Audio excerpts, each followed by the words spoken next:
تشریف فرماتے سامنے بندہ آ گیا، سوالی نے آ کے پیر جی پہلا سوال کیا، یا علی رسول کی حدیث سمجھ میں نہیں آ رہی۔ فرمایا کون سی حدیث؟ اس نے کہا حدیث یہ سمجھ میں نہیں آ رہی، کنت نبیا وآدم بین الماء والطین، میں اس وقت بھی نبی تھا جب آدم مٹی اور پانی کے پروسیس میں تھا۔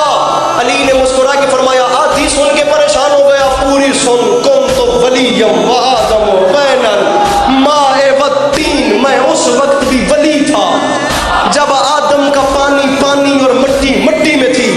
وہ پریشان ہوا، پھر سنبھل کے کہنے لگا یا علی میرا مسئلہ حل ہو گیا، یا علی مجھے یقین ہو گیا جو پوچھنے آیا تھا وہی آپ بتا سکتے ہیں۔ علی نے فرمایا ٹھیک ہے اب اپنی بات پہ آ۔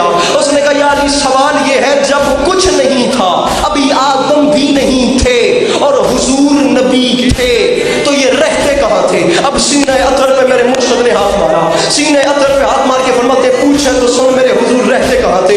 علی فرماتے جب اللہ نے اپنے حبیب کو خلق فرمایا تو پھر خلق فرمانے کے بعد اللہ نے اپنے حبیب کو خلق فرمانے کے بعد اپنی قدرت کاملہ سے کچھ حجابات بنائے، ان حجابوں میں اپنے حبیب کے نور کو رکھا۔ سب سے پہلے 1000 سال تک اپنے حبیب کے نور کو ایک حجاب میں رکھا۔ علی فرماتے ہیں سب سے پہلے میں اپنے حبیب کے نور کو اللہ نے حجاب قدرت میں رکھا، حجاب قدرت کے بعد حجاب عصمت میں رکھا، حجاب عصمت کے بعد حجاب عزت میں رکھا، حجاب عزت کے بعد حجاب عظمت میں رکھا، حجاب عظمت کے بعد حجاب رحمت میں رکھا، حجاب رحمت کے بعد حجاب ہیبت میں رکھا، حجاب ہیبت کے بعد حجاب رفت میں رکھا، حجاب رفت کے بعد حجاب سعادت میں رکھا، حجاب سعادت کے بعد حجاب سخاوت میں رکھا، حجاب سخاوت کے بعد حجاب ہیبت میں رکھا، حجاب سہانت میں رکھا، حجاب سہانت کے بعد حجاب انابت میں رکھا، حجاب انابت کے بعد حجاب صبر میں رکھا، حجاب صبر کے بعد اپنے حبیب کے نور کو حجاب منزلت میں رکھا، حجاب منزلت کے بعد حجاب حیا میں رکھا، اس کے بعد حجاب وفا میں رکھا۔ علی فرماتے ہیں حتیٰ کہ 20 حجابوں سے باہر آنے کے بعد ایک حجاب میں میرے حبیب نے اب میرے رسول کے نور میں سبحان ربی الاعلیٰ پڑھا، کسی میں سبحان ربی العظیم پڑھا، کسی میں سبحان ملک المنان پڑھا، کسی میں سبحان ذی الملک والملکوت پڑھا۔ علی فرماتے ہیں 20 حجابوں سے نور باہر آیا، اللہ نے اپنے حبیب کے نور کو سامنے رکھا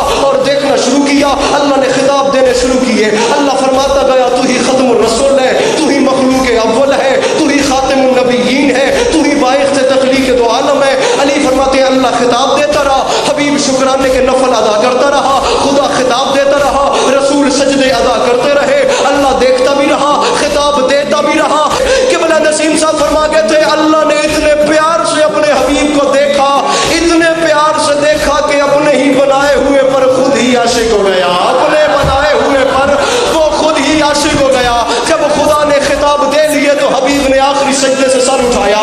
علی فرماتے سن سجدے سے سر اٹھایا تو سرکار کے جسم پاک سے 1,23,999 پسینے کے قطرے گرے۔